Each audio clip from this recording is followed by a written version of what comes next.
Welcome to Takeology with your three boys in the lab so you can do the cooking. I hope we're having a great day out there. It is just two of us again, but I got my boy Matt McDonald here. How we doing today? We're doing great. Another Chiefs win, another fantasy win. What more can we ask for? You hate to hear it. I figured they'd beat the Tampa Bay Buccaneers, but I'll say it now just to get it out there. Broncos Nation next week. They're coming for you. They're coming for you, Matt. It's inevitable. You've said that every week. I have been wrong every week on it. I understand, but this is the one. I don't know when you're going to learn your lesson on the Chiefs. They just keep doing it. I don't know. I don't know what it is. Maybe it's just Patrick Mahomes is that good. That is it. And then it's a dynasty, dude. What more can you say? When Patrick Mahomes fell down and I thought it was over for the Chiefs. Dude, my wife can attest, dude. I was in a bad way for about 10 minutes. And then he comes running out of the medical tent like Superman. Oh my gosh. It was all publicity. They just wanted to make him look even better. That's all it is. That man was He's tough fine. as nails. He's tough as nails. I just don't understand. The Chiefs are just what they're 9-0, 8-0. No. They had a bye. Yeah, they already hit their bye. I mean, what more can you ask for a team? This is the best chance they have to three-peat, like ever. So, got to do it. That's why they should have went and got Mike Williams. I think we got a little better receiver than Mike Williams. Maybe we'll see. Speaking of that, you know what? We're gonna go ahead and jump into this lab report. I mean, there's a lot. Trade deadline is done, right? Mike Williams is the biggest thing on the trade market here for the last few days. Going to the Steelers. Do you think that's a good move? I mean, for their team, yes. For fantasy, no. It's not. He was kind of irrelevant in the Jets. He's kind of irrelevant with the Steelers, I think, as well. I think Yeah. he'll probably be a deep threat, but other than that, you know who the guys are there. They're going to run the crap out of the ball with Najee, and he actually looks pretty good this year. And Yeah. then Pickens, he's going to get a huge target share. And then you got like Fryermuth mixed in there, so Beauty. I think it's a better situation than the Jets, but I don't think he's really going to be relevant unless you're in a super deep league. Yeah, no, I agree. I mean, I don't know. Calvin Austin's also good on the team, so really, it's just kind of like you're waiting to see how it goes. I know this doesn't sound like a lot, but Jonathan Mingo going to the Dallas Cowboys, I thought was some cool news to see. I mean, he was a Georgia Bulldog, but he's not a bad receiver. He's just been on a bad team. I think people are writing him off already. I mean, what do you think? Do you think he'll bring something to the table for the Cowboys? Huh? I mean, I saw the stat, and over his career in the NFL, he's got 500 receiving yards. Yeah, So, I mean, that doesn't boost much confidence in him. But I mean, he was on an awful team with bad quarterback play. So, I mean, the Cowboys are bad too. But yeah. if this is a future play where he can play with Dak later this season and the next season, I mean, the Cowboys need receiver help. So hopefully he becomes the guy. I mean, he was a high draft. I think he was a second round draft pick. Hopefully, I mean, just for him, I hope he succeeds. But I mean, Dallas isn't just an amazing situation right now either. They're booty butt right now, and on top of that, Dak Prescott. It looks like I don't think it's out for the season. I may have saw something that looked like that, but it's week to week right now Yeah, for him. he actually got put on IR. I don't know if Oh, you saw snap. that. I Yeah, did so not. it's at least 4 weeks, and they've already said that Cooper Rush is going to be their starter. So, That's I not mean, bad though. he's a decent backup quarterback, but you got your three best defensive players out with injury. CD Lamb hurt his shoulder. You don't know if he's going to play. Their running back situation is terrible. A lot of people thought they were going to make a move there, but they didn't. So it looks like it's going to be Rico Dowdle. But I don't know. It's so weird. They give Zeke snaps 1 week, and then last week he didn't have any. So Rico Dowdle is going to be a hard guy to trust on a week to week basis. But I don't know. I think it's going to be a situation where it's CD Lamb, and that's about it. They've also got Dalvin Cook. Not that that helps the situation, to be honest, but I just wanted to throw it out there. That dude, the fact that they have him, it says a lot about their It running is back an room. issue, yeah. On top of all the different trades that went around, Khalil Herbert, huh? to the Bengals. Low key, I think this is a bit of a sneaky trade that honestly could do well at the Bengals. Khalil Herbert's not a trashy running back. He's had to fight for the backfield for a long time. I mean, with David Montgomery back there, DeAndre Swift, and now Zach Moss is on. He's out for the season actually, which I mean kind of puts him on IR, I guess. So, do you think with this move with Khalil Herbert, will it take away reps or snaps from Chase Brown? I mean, yes, you saw it when Zach Moss was full health. It was kind of a split backfield. I think Chase Brown has proven himself to where he's going to be the lead guy. I don't think it really matters what Khalil Herbert does. He's just going to be the backup. But I think it will be like a 60-40 split. So it definitely hurts Chase for the rest of the season. Yeah, But I mean, it's good for the Bengals. It's a quality running back they got. The thing I'm discouraged about is Joe Burrow is throwing so many red zone passes. And with them bolstering the running back room, I'm hoping that doesn't take away from his. I mean, he's leading the league in touchdown passes in the red zone. Like he's just tossing the ball when they get down there. yeah. So hopefully they don't just run the ball a ton now. But I don't think Khalil Herbert's really going to move the spectrum. I think he's just going to be a complement to Chase Brown. So I think Chase Brown will still be fine. That's valid. I feel like Zach Moss was the runner of the team, and Chase Brown was a passing down. So they may kind of continue that. But Chase Brown looked good the last few weeks without Zach Moss. So, I mean, and what Joe Burrow had 5 touchdowns? Is that right? Yeah, I should have had six. One was dropped. So that's the part that I'm not super happy about. Just I don't think Khalil Herbert's really going to factor in there. But if he comes in and starts showing out, like I mean, he's a capable running back. He's got talent. So I'm hoping that they don't just hand him the ball off in the red zone when they get. I mean, they've been on the 1 yard line and they're still passing it. So hopefully that doesn't stop happening because I've got Joe and I'm very pleased with how the season's going. You didn't mean to, but it's panned out, I guess, huh? Joey B. It's planned out for me.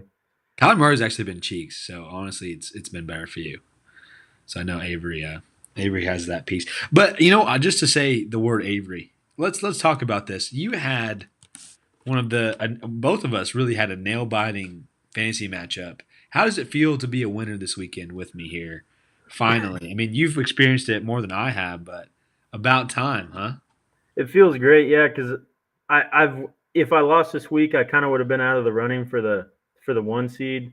The 1 seed in our league, 7-2. I just got to 6-3, and really, I didn't deserve it. My team played like crap. I think I won with 99 points, and Yeah, you did. I had guys on my bench that outscored my starters by like 20 points. But that just goes and shows you you're never out in fantasy football. I mean, you had like a 95% chance of winning or something like Right. that. And then Kelsey and Kate Otten just went off. So it, we were both sweating last night. I'm glad we're here today on top. Thank God, dude. Listen, I think I was up. It was like 78 to 112, and I was like, "There's no way 2 tight ends pull this off." And then the final score was 111 to 112. I mean, talk about fantasy football is crazy. You're never really Yeah, out. and I mean Kelsey makes it 1 more yard, and it's a bad day for you. So yeah, it's a thrilling game. It really is. Yeah, That was a great game last night. I might not have been here today if he got that touchdown. I might have been struggling. I wouldn't have blamed you. Yeah, but quick shout out election day, huh? So we'll see how that goes too, huh? Yeah, it's a So nail biter, just like fantasy the football. fantasy football is just as tight as what it'll be today. All right, we're gonna jump into these games real quick. We're gonna start with a game that might take the rest of this time. I just figured why not start hot here because of the Chiefs win. Chiefs 30-24. The highlight to me of this game, honestly, well, I guess there's 2 highlights. Obviously, Kareem Hunt did what he did, right? Patrick Mahomes, to me, the highlight is of this game that he finally looked fantasy relevant. 24 fantasy points is not bad. Threw 3 touchdowns. I know it took overtime to do it, but the benefactor of that was DeAndre Hopkins, right? 2 touchdowns against this game. I know it's a bad defense. My question to you is, do you think DeAndre Hopkins, after seeing this game, is now somebody who you should like receiver one, receiver two kind of question? I mean, because he's on such a good team. Yeah, I I think yesterday was a little inflated just because of that deep pass he caught. I mean, that was triple coverage, and Patrick put it in the only place he could have. Now, DeAndre Hopkins, he's a lot slower than he used to be, but he's still got some of the surest hands in the league. He's going to catch it if it's in his vicinity. So I think his yardage was a bit more than it's going to be on a weekly basis. But I think what's very encouraging is he's heavily used on third down and in the red zone. I mean, we saw both his touchdowns on third down in the red zone. I think he's going to be heavily targeted down there.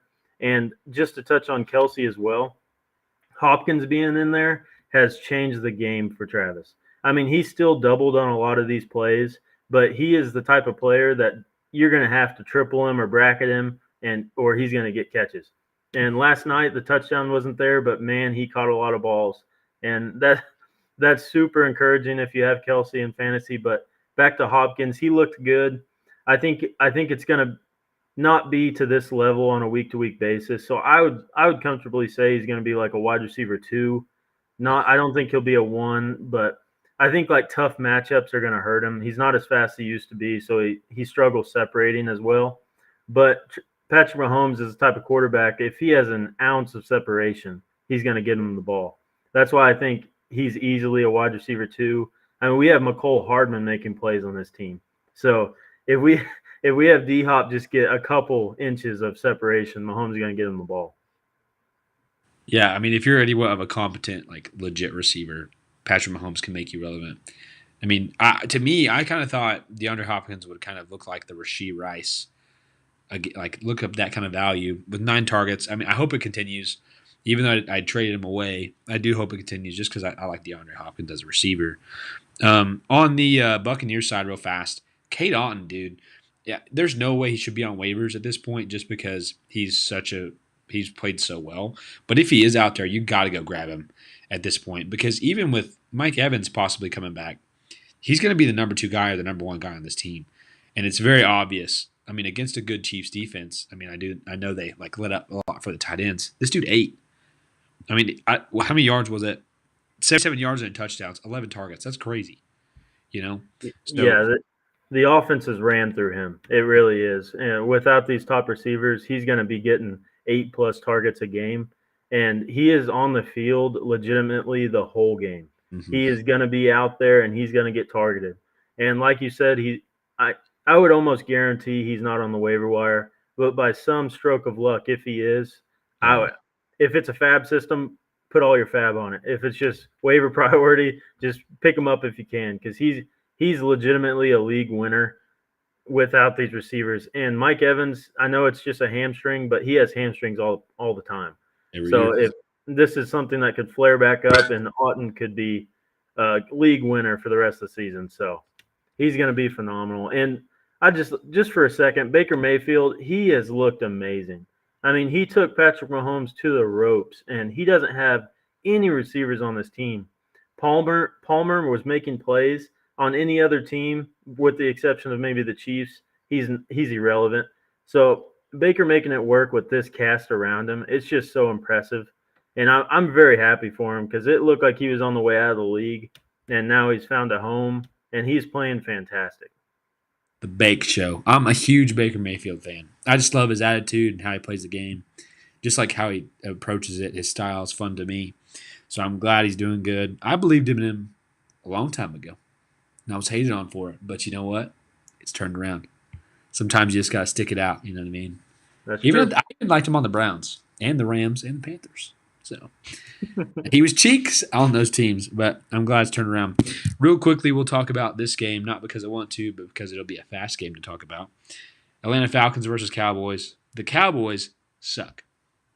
Plain and simple. They're just bad. And I honestly don't know how they can be this bad with the talent that they have. I mean, Jake Ferguson kind of thrived in this game just based on targets because CD went down. But on the other side here, the Falcons, Darnell Mooney might be the steal of. I mean, I don't think people drafted him, honestly. I mean, they might have, but I think he's a steal off the waivers. I mean, what do you think about this Falcons team? Do you think they're legit? I mean, 6-3, it's not bad. I mean, I think they're legitimately good. Yes, I don't think they're a contender, but they're definitely a playoff team. The addition of Judon on that defense has completely turned it around. They look great, and then this running back group here. You've kind of seen it. Bijan goes hot and cold, but as of recently, he's been very hot and he's been very good for fantasy. He's kind of the guy you expected as coming into the season, as high of a draft pick as he was. People were disappointed, but now he's playing fantastic. And Kirk Cousins, give him all the praise, man. He is playing. He's playing lights out. When they need him to throw, he is doing it to the highest ability. He is fantastic. And then Darnell Mooney, like you said, no one drafted him. You're right. He was a waiver pickup week one, and I think he legitimately is the steal of the waivers. Like last year it was Puka. This Right. year it's Darnell Mooney. He looks great, and I mean you're going to want a piece of this team. The only downside was Kyle Pitts, but I think everybody has grown to know Kyle Pitts. He's going to be hot. He's going to be cold. You kind of just have to expect it. And then Drake London, he had a hip injury this game. No, It's kind of unknown on the severity of that, so that's just something to keep your eye on as the season plays out. I would agree with you. I like this Falcons team. I really do. I'm a fan of Kirk Cousins. I guess I have a lot of players I like in the league, but I'm glad he's doing well and this team looks good. And I'm sure you were thankful Kyle Pitts was cheeks. Well, I was very thankful. Yeah. If he even puts up a point, I lose. Yeah, you're thinking of old Kyle Pitts. 1.6 is awful, but that's what you're going to get from the guy. I mean that people knew that drafting him, so that's just part of the Kyle Pitts show. He's done better this year though, which is a good sign of that. All I right, mean, I want to jump to this next game here and kind of throw you 2 points, okay? Jets versus Texans. I want your opinion. Obviously, we know the Jets to me are also cheeks, but Brees Hall. I want you to talk about Brees Hall. 9 fantasy points is awful from a guy that's high. I mean, to me, I feel like where you drafted Brees Hall, you're not as happy as production this year, personally, and I do think it'll kind of continue to decrease. But how do you feel? I mean, C.J. Stroud is not the guy we thought he was going to be this year. So, I mean, tell me what you think about that. Personally, I'm out on C.J. Stroud just because he's played so bad the last few weeks. At least for fantasy purposes, I know people will be starting this guy. But on the Jet side, I mean, tell me about Brees Hall and talk to me about some C.J. Stroud. yeah, so starting with CJ, it's tough because he had such lofty expectations coming into this year because of how well he played last year. But I mean, he's a young quarterback still learning how to play in the NFL. And when you lose your top two receivers, I know Stephon Diggs was recent, but Nico Collins, I think it's shown he means so much to this offense, opening it up downfield. And without him, CJ has basically shown he's not a guy that you can start in fantasy, which is tough because people drafted him so high. But if Nico's not on the field, I wouldn't play Stroud. I mean, I would play Darnold over him. I'd play a lot of guys over him. So I think CJ's out until Nico comes back, which he should come back this week. He's projected to, but it's just you're gonna have to wait and see and wait until CJ proves it on the field. Until I would start him anyways. Um, on the Jet side, it's just tough. I mean, he's getting the carries that you want as far as Brees Hall goes. He's still a pretty efficient back. I mean, he averaged 4.9 carries or 4.9 yards per carry. So it's not like he played bad. It's just when they're getting in the red zone, they're either not coming through with a touchdown or with the addition of Devontae Adams, the rapport he has with Rodgers, he's getting targeted a ton. Garrett Wilson is a huge target in the red zone. And then also Braylon Allen actually comes in on a lot of these red zone snaps. Hmm. So they're utilizing Brees Hall heavily in the middle of the field, but when they get in the red zone, if it's just a man on man fight to get in the end zone, Braylon Allen's going to be in because he's a much more capable back when it comes to getting into the end zone.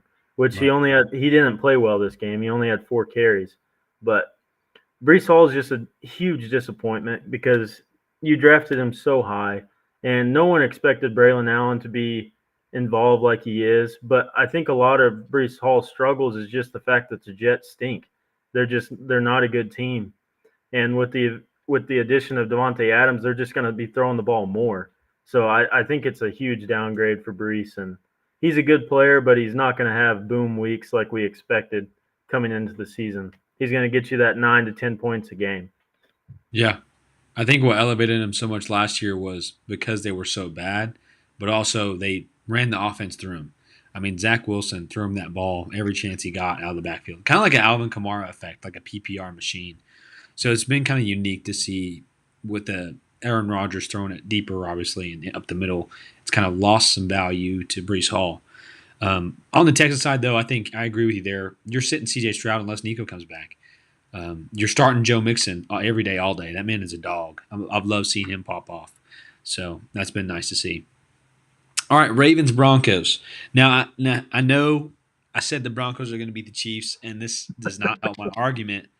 But although they lost, my boy Bo Nix still had 17 fantasy points, threw for 223 yards, 6 carries. I mean, he's doing what he does. So don't sleep on Bo Nix next week against the Chiefs. All right, I've got him slapping him around. On this, Deontay Johnson's now a Raven, right? Lamar's Lamar. Derrick Henry's still doing King Henry. I honestly thought Deontay Johnson would affect Zay Flowers a lot. I mean, I know it was the first game, but clearly I was wrong. 5 for 6, 127 yards, 2 touchdowns from Zay Flowers. What the heck? You know what I mean? I mean, real quickly, what do you think about Mr. Zay Flowers here?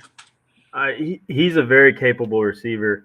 The tough part with him is he does a lot of it. Like he only had 6 targets this game, so he does a lot of it. Just he gets a target and he's so good after the catch. So that's part of it. Now this bad the Broncos just aren't.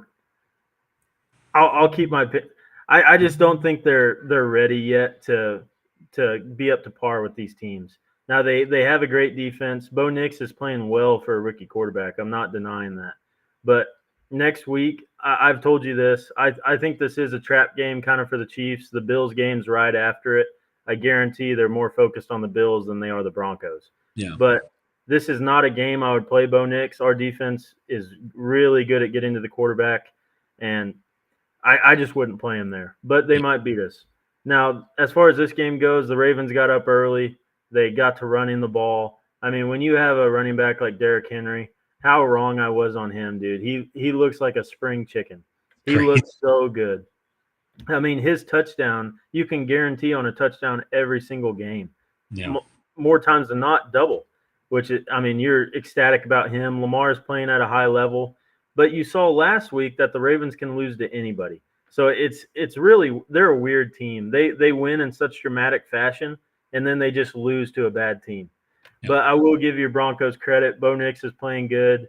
They did get curb stomped here, but I mean that's going to happen against a team like the Ravens. Now the guy I want to talk about is Cortland Sutton. This dude looks like a number one. The past 2 weeks, he's had over 100 receiving yards. Mm-hmm. He looks really good. He looks like at least a wide receiver too. Yeah. I don't want to overstate it, but if Bo Nix is going to target him at this rate, I think he's a guy you can play comfortably on a week-to-week basis. Now, next week's the kind of exception. I mean, he's going to have McDuffie on him, so I'd probably sit him next week. But I think the Broncos are on an uptick. They look like a good team. It's just they're going to run into a really good team next week, so I'd temper the expectations. That's a fair point. Honestly, it is. The Cortland Sutton is kind of sneaky. You don't even realize that this dude's kind of popped off here recently. I think finally they've realized they need to give him the ball because he is the number one guy there. He wasn't targeted the first half of the season. I did want to say real quick, I was reading a report. Audric Estime is supposed to be getting more work in this backfield, which automatically affects Javonte Williams. Not that you've been starting the guy anyways. He had one good game. But this backfield, you just want to stay away from it, period. The only people you kind of want from this offense would be maybe Cortland Sutton and for sure Bo Nix. So that's kind of how that is. We'll talk about one more game, and then we'll do some quick waiver wires. And then we got a little short episode today. So we'll be back. Hopefully we'll be back, Thursday's the plan, I'm hoping. We said that last week, and here we are again today, Tuesday. So we'll see how that goes. But real quick, let's talk about some Buffalo Bills. Dolphins game, 30-27. Bills pull it out. Josh Allen doing Josh Allen things. But to me, the highlight here is Ray Davis, which also ties into the waiver wire ad here. I mean, this guy, off of very minimal work on this team, has turned it into something.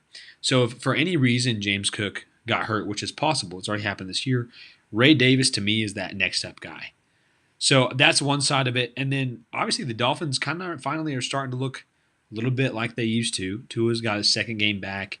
Tyreek 4 for 5, 80 yards. How are we feeling about this game? I mean, the Bills look really good. They sort of got lucky this game, winning on a 60-yard field goal. But that I mean, these kickers are so good in the NFL now. It seems like that's a reoccurring thing every single week. So you got to give them props. I was gonna say, as of recently, the Bills have been throwing the ball a lot more, Mm-hmm. and it's great if you're a Josh Allen owner. I mean, I think he's fifth in quarterback rating this year in fantasy, so he's playing great.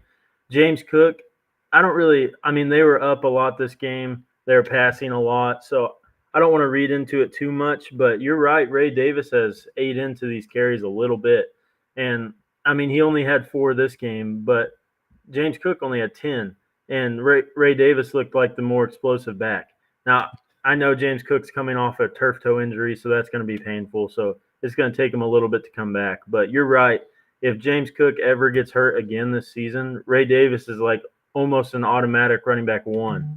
Yeah. So I think with how the state of the waiver wire is this week, I would understand picking up these insurance backs in a heartbeat. I mean, this guy could win you a week if James Cook ever got hurt. So I wouldn't be opposed to picking him up.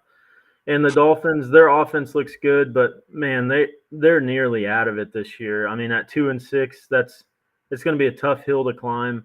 And the thing I really wanted to focus on was what the heck is up with Jalen Waddle? This dude, he is literally without that touchdown in this game, he is completely irrelevant. He had negative receiving yards for the game, which is almost unheard of for a guy of his talent. So going forward, unless he starts to prove it on the field, I don't even think Jalen Waddle is a startable asset until things change. I mean, Jonnu Smith has become a much more involved pass catcher in this offense, and Devon Achan has just exploded since Tua came back. And Tyreek Hill is, I mean, he's Tyreek Hill. He's going to get his yards, but Jalen Waddle has been a huge question mark. And now Odell's coming back, so Yeah. that's going to take away as well. So it's just a really weird thing for a guy of his caliber not to even be involved at all. I completely forgot about Odell Beckham. The fact that you said that, I was just like, wait a second, you're right. Guy Yeah. had 3 catches for 15 yards. Jalen Waddle honestly might be a guy that you just kind of end up dropping, like Anthony Richardson this last week with the Joe Flacco start, which is just insane when he spends such a high pick on the guy. Just a weird week. But we'll talk more about the rest of the games, maybe the rest of this week. Those were some of the ones we wanted to highlight. But waiver wire ads, to me, there's not a lot out there right now, really. It's kind of at that point of the season where you got the guys. But I think the number one guy right now is Xavier Legette. And I know you. I mean, that sounds awful, but with Jonathan Mingo leaving, you now have Deontay Johnson gone. This guy is an end zone threat, and he's not rostered in a lot of the leagues. I would say him and Quentin Johnson is another guy that I'm big on out there. I said it earlier in the year. Justin Herbert is looking a lot better these last few games, and he's finally back. So he's an end zone target as well. So just on upside with the potential to get end zone targets from these guys, to me they're big waiver wire ads. Yeah, I agree. Quentin Johnson, he's quietly been really good this season. Without that injury, I mean, he would be on pace for like 900 yards. So after last season, you have to be ecstatic because he he was almost just dropped for dead last year. Like he looked terrible. And the coach has shown interest in him and is complimentary of him. So I mean, I don't know if that's helping psychologically, but he just looks like a completely different receiver. I agree with that one. I agree with what the heck, Xavier Xavier. Legette. Yeah, I'm sorry. The guys I was wanting to talk about, since the receivers are kind of in. I mean, there's guys you can pick up, but they're not going to be league winners by any means. I Right. was thinking insurance running backs because there's not many options out there on the waiver wire. I'm talking about guys like Braylon Allen, Ray Davis, as you pointed out, Trey Benson on the Cardinals. You've got these running back ones that are injury prone. And if one of them gets hurt, these insurance backs can legitimately be a huge piece of your team. Not to mention Zach Charbonnet, if the bone zone ever gets hurt. I mean, these are guys that could win you weeks, and they're just out there on the waiver wire for free. and you're later in the season, so I wouldn't care at all putting one of these guys on your bench just for insurance. Like I have James Conner, for example. I'll probably pick him up, just Trey Benson, I'm talking about, just for the fact that James Conner has never played a full season. Yeah. And I think if freaking any of these starting running backs get hurt, these guys can come in immediately, just be a plug and play guy that can win you a week. Yeah. Be careful of Imari DeMarcado, though. He's just Them there for Cardinals, that passing. He's just there for passing downs. that made me so mad last year. I had the opportunity to get him. I was like, man, this is going to be a steal. And the dude got like 3 points the next week, and I started him. Everybody was disappointed in that. Yeah, that's the beauty of fantasy football. It's like Tank Bigsby. He helped me out a little bit this year, but now he's kind of irrelevant again. That's a weird situation. Yeah, That that that team just sucks. And I'm on the side that I think Trevor Lawrence is a pretty good quarterback, but I can't figure out what the heck is up. I don't know if it's the coach or just the fact that the defense is so bad. But usually when the defense is that bad, it leads to good offensive days. So I I don't know what's going on with the Jacksonville Jaguars. Speaking of Trevor Lawrence, that is a sneaky waiver wire pick as well. The dude's had like 20 fantasy points like every game almost, it feels like. And nobody, I think, realizes that. And he even's done it without, I don't think they had Gabe Davis last week, or No. they don't have Christian Kirk for the rest of the year. I know Brian Thomas is a dog and Evan Ingram. But watch out for Trevor Lawrence for sure. They're just down so much that they're having to chuck the ball every game. And Yep. Trevor lost the game for him on a pick in the end zone, but I mean he's getting put in situations where he has to do that. So I think it's great for Evan Ingram though. I mean he's going Yeah. to get peppered. He had Do 10 you think targets. Do you think the Jags will win 5 games? No, I don't. I think Doug Peterson's on his way out. One more loss, he could be fired. I mean, I legitimately think this is one of the worst teams in the NFL, which is crazy because they have such a good quarter. I mean, I'm not going to go overboard. He's not an all-star by any means, but Trevor Lawrence is a quality starting quarterback. Do you think he does better somewhere else? Trevor? Yeah, Oh, without a doubt. like the I mean, Cowboys. oh yeah, without a doubt. You give him a receiver like CeeDee Lamb, which Brian Thomas, he That's I mean fair. he could become a high caliber receiver in the league, but he is. I mean, the first year he had Urban Meyer, one of the worst coaching experiences It's bad of our lifetime, ever. and you would have thought Doug Peterson would work, but it just hasn't. I mean, he threw 16 passes and had 169 yards. Ended up with 19 fantasy points. It's not bad Well, on 16 passes. yeah, he's had like a rushing touchdown and Oh, he had most of two rushing touchdowns. I didn't even Yeah, realize. he's been rushing the ball a lot. I don't know if that's because Tank Bigsby's so bad in the red zone or what, but he's been rushing the ball well. Who do they play next week? I mean, that's kind of helpful Let me too. I guess. look. I don't think they'll win 5 games. Not with the injuries and how bad. I don't. If they would have made a move at the deadline to maybe get somebody on the defense, but their defense is historically bad. Javon Walker. They play the Vikings. They're going to get dog walk next week. I Vikings are nasty this year. Yeah, they have a great defense. I Yeah. I would not be excited to play. I mean, I'm gonna play Evan Ingram just because of the amount of targets he'll get, but geez Louise, they're gonna get their butt kicked in. Yeah. Huge Vikings. Just like the Lions. Lions have been crazy this year too. It's what a year it's been. Yeah, Well, the Chiefs too. Don't forget about them. I'm just tired of talking about them. I don't know. It's just they're always winning. That's a Patrick good thing. Mahomes gets hurt. You know what I mean? He just rolled his ankle, dude. Lay off. Dude, they were. It's just they're glazing this guy, dude. Literally lays in the medical tent. He's just jogging, and the game's going on, and they're just recording Patrick Mahomes jogging. Like I want to watch football. You know what I mean? Dude, this guy's the face of the league. What are you talking Yes. about? I loved He, the Kermit the Frog that they that was hilarious at Las Vegas, but it yeah, didn't what happened? What happened to the Raiders after that? didn't work. Yeah, Minshew magic no longer. I don't know. I don't know. we're inevitable, Alex. I don't know. I don't know what else there is to say. I'm telling you, dude. You get. Well, I think you guys can win it all. I hate to say that, but I think you can. Pacheco coming back. You think we can? I think you can. Well, you never know. The Lions are electric, dude. I mean, I'm not going to deny the Lions are good. I'm not denying that. But we're getting Pacheco back. We're going to have Hollywood Brown in the playoffs. Is he Dude, coming you back? got, yeah, for the playoffs. I mean, we're talking about D Hop, Hollywood Brown, Pacheco, Kelsey, and then you had Juju just as a third receiver. I mean, good Lord. That doesn't sound bad, but Doesn't yeah, I sound don't know. bad. It Doesn't sounds sound. phenomenal. I don't know, dude. Amon Ross, St. Brown, Sam Laporta, who sucked this year, but it is what it is.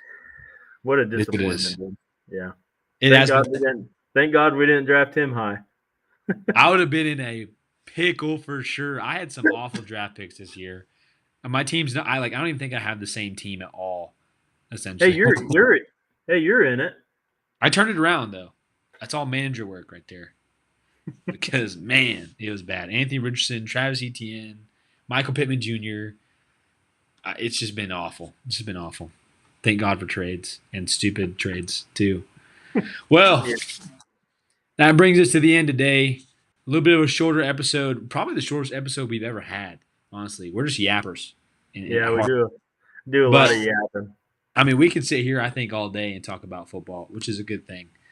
But get out there, watch the election, right? See who wins it. This gives you time to go see who's in the lead. I don't know who's in the lead right now. It'll probably change by the time we get off. It is. It is. Who's in the lead? I can't see it. What's it say? Do we have a breaking news? Kamala's at 113. Trump's at 210. Interesting. It's gonna be a nail biter. I It's gonna know be a it close is. one. I don't think the big states, Texas and Florida, I think have already came through. But Yeah, Trump has won those, but there's a lot more. I, we're not political pundits yeah, by any means, but no, I really think it's going to come down to those swing states. yeah, Like my wife just said, he leads Pennsylvania right now, and that which is a is swing state. yeah, that's a huge state to win in this election. So, well, all we can do is pray. God, it's God's plan. So That's right. just sit here and watch. No matter who's president, the Lord will still be Lord tomorrow. So it is what it is. All right. Well, thank Or you guys for joining Takeology. A little bit of politics there. You never know. politics, religion. Let's We throw love it the all there. Lord, God, and football. What more can you ask for? You know what I mean? So hope you guys have a great rest of your week. We should see you Thursday. You never know.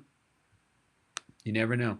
But enjoy some football. Get some wins in fantasy. And we're here if you need us. Have a good one.